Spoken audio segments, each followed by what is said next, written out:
America COVID-19 দাপটে ধরাশায়ী হয়ে গেছে বিশ্বের সবথেকে শক্তিশালী দেশ। যেই দেশের দাপটে কাঁপে গোটা বিশ্ব, সেই দেশই নাকি কাবু হয়ে গেছে একটা অতি ক্ষুদ্র ভাইরাসের কাছে। বিশ্বের সবথেকে ক্ষমতাশালী দেশও আজ অসহায়। যেই দেশের সামরিক বাহিনীর সামনে বিশ্বের অন্যান্য দেশ মাথা নোয়ায়, আজ সেই দেশেরই পরিস্থিতি এতটা করুণ। আমেরিকার বর্তমান পরিস্থিতির কথা শুনলে সত্যি গায়ে কাটা দেয়। সেখানে করোনার শিকার হয়েছে 4 লাখেরও বেশি মানুষ। নিঃসন্দেহে এই সংখ্যা দিনকে দিন আরো বাড়বে। নিউ ইয়র্কের মতো শহরের 70% মানুষই আজ করোনা আক্রান্ত। সেখানে প্রতিদিন প্রায় হাজার হাজার মানুষ মৃত্যুর কোলে ঢলে পড়ছে। আর ঠিক সেই সময়েই আমেরিকা সহ আরো অনেক দেশকে সাহায্যের জন্য হাত বাড়িয়ে দিয়েছে ভারত। সারা পৃথিবী এই মুহূর্তে করোনা ভাইরাস নামক এক ভয়ঙ্কর মহামারীর বিরুদ্ধে লড়ছে। আর এই পরিস্থিতির কথা মাথায় রেখেই মানবিকতার খাতিরে নিজেদের ওষুধ রপ্তানির সিদ্ধান্ত থেকে সরে এলো ভারত। আপনাদের সবারই মনে আছে, আমেরিকার রাষ্ট্রপতি ডোনাল্ড ট্রাম্প ম্যালেরিয়ার ওষুধ হাইড্রক্সিক্লোরোকুইনের জন্য ভারতের বিরুদ্ধে রিটেলিয়েশন অর্থাৎ প্রতিশোধ শব্দটি উচ্চারণ করেছিলেন। কিন্তু এখন ট্রাম্প নিজেই ভারতের প্রধানমন্ত্রী নরেন্দ্র মোদীর প্রশংসা করছেন, যখন তিনি জানতে পারেন যে ভারত আমেরিকাকে ম্যালেরিয়ার ওষুধ সরবরাহ করবে। ট্রাম্পের এরকম খামখেয়ালি মনোভাবের জন্যই ওনার ওপর রুষ্ট হন অনেকে। তিনি এই কারোর নিন্দা করেন, আবার পরক্ষণেই তার প্রশংসায় মেতে ওঠেন।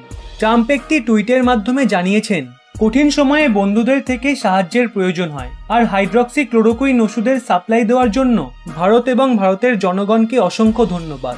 করোনার বিরুদ্ধে এই লড়াইয়ে না শুধু ভারত, বরং মানবিকতা প্রদর্শনের জন্য ভারতীয় প্রধানমন্ত্রী নরেন্দ্র মোদীর সহযোগিতার কথা কখনোই ভোলার নয়।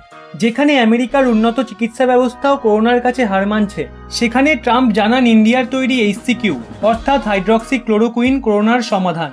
কিন্তু একটা ওষুধের জন্য ভারতকে হুমকি। 48 ঘন্টার মধ্যে সুপার পাওয়ার আমেরিকার রাষ্ট্রপতি ট্রাম্প 4 বার তার বক্তব্য পেশ করেছেন। 6 এপ্রিল থেকে 8 এপ্রিলের মধ্যে দেওয়া ট্রাম্পের বক্তব্যে একটা বিষয় স্পষ্ট ছিল যে ট্রাম্প করোনার জন্য কতটা দিশেহারা হয়ে পড়েছেন। তিনি কখন কাকে কি বলছেন নিজেই জানেন না। 6 এপ্রিল ট্রাম্প হাইড্রক্সিক্লোরোকুইনকে করোনার সমাধান বলে ঘোষণা করেছিলেন, কিন্তু তখন ভারত বাইরের দেশে এই ওষুধ রপ্তানিতে নিষেধাজ্ঞা জারি রেখেছিল। আর সেজন্য ট্রাম্প 7 এপ্রিল ভারতকে হুমকি দিয়েও বসে।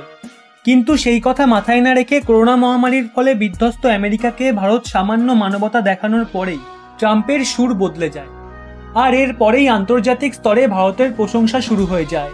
ভিডিওটি এগিয়ে নিয়ে যাওয়ার আগে যারা এখনও এই চ্যানেলটি সাবস্ক্রাইব করেননি, তারা অবশ্যই চ্যানেলটি সাবস্ক্রাইব করে পাশের বেল আইকনটি অল করে রাখুন। আমেরিকার প্রেসিডেন্ট ডোনাল্ড ট্রাম্পের পর এবার ব্রাজিলের রাষ্ট্রপতি জাইর বোলসোনারো ভারতকে ধন্যবাদ জানিয়েছে করোনায় সংক্রামিত রোগীদের চিকিৎসায় সাহায্যকারী ম্যালেরিয়ার ওষুধ হাইড্রক্সিক্লোরোকুইনের সাপ্লাইয়ের জন্য। ব্রাজিলের রাষ্ট্রপতি ভারতের এই সাহায্যের তুলনা করেছেন রামায়ণের সঙ্গে। রামায়ণে যেমন স্বয়ং হনুমানজি লক্ষণকে বাঁচানোর জন্য সঞ্জীবনী নিয়ে এসেছিল, ঠিক তেমনই ভারত চীনের ছড়ানো মহামারীকে দমন করার জন্য হাইড্রক্সিক্লোরোকুইনের সাপ্লাই দিচ্ছে। ব্রাজিলের রাষ্ট্রপতি প্রধানমন্ত্রী নরেন্দ্র মোদীকে একটা চিঠির মাধ্যমে ধন্যবাদ জানিয়েছেন। চিঠিতে ব্রাজিল ভারতের বন্ধুত্ব আর ব্রাজিল ভারতের সহায়ক হিসেবে প্রমাণিত হওয়ার উল্লেখ রয়েছে। এমনকি দিল্লি থেকেও স্পেনে ওষুধ সরবরাহ করা হচ্ছে। মহা বিপদের সময়ে গোটা বিশ্বের কাছে যেন ভারত রক্ষা কবচ রূপে আত্মপ্রকাশ করেছে। তাই নিঃসন্দেহে বলা যেতে পারে এই মহান পদক্ষেপ ভারতকে শ্রেষ্ঠত্বের আসনে বসাবে। একজন গর্বিত ভারতবাসী হিসেবে অবশ্যই ভিডিওটি লাইক করে প্রচুর পরিমাণে শেয়ার করে দিন। আর করোনা সংক্রান্ত আরও ভিডিও পেতে চ্যানেলটি সাবস্ক্রাইব করে পাশের বেল আইকনটি অল করে রাখুন।